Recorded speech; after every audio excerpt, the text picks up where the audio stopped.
এই ছেলেটির নাম অপূর্ব পাল, নর্থ সাউথ ইউনিভার্সিটির একজন ছাত্র। সে কোরআন শরীফকে পায়ের মধ্যে ফেলে অপমান করে। চলেন সেই ভিডিওটা আপনাদের দেখাই।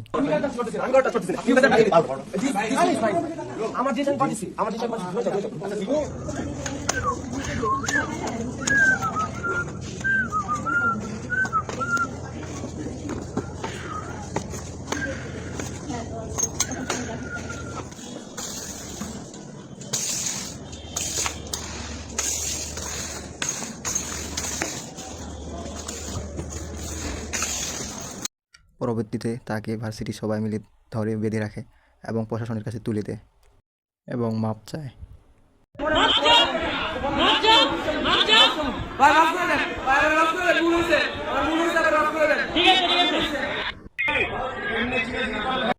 এদিকে মুসলিমদের দাবি অপূর্ব পালের ফাঁসি চাই।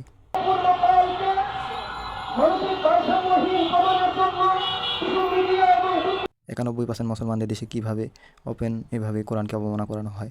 অপূর্ব পাল শুধু নয়, অপূর্ব পালের মতো আরও অনেক মানুষ আছে যেখানে ইসলামকে ধ্বংস করতে চায়, কোরআনকে অবমাননা করতে চায়।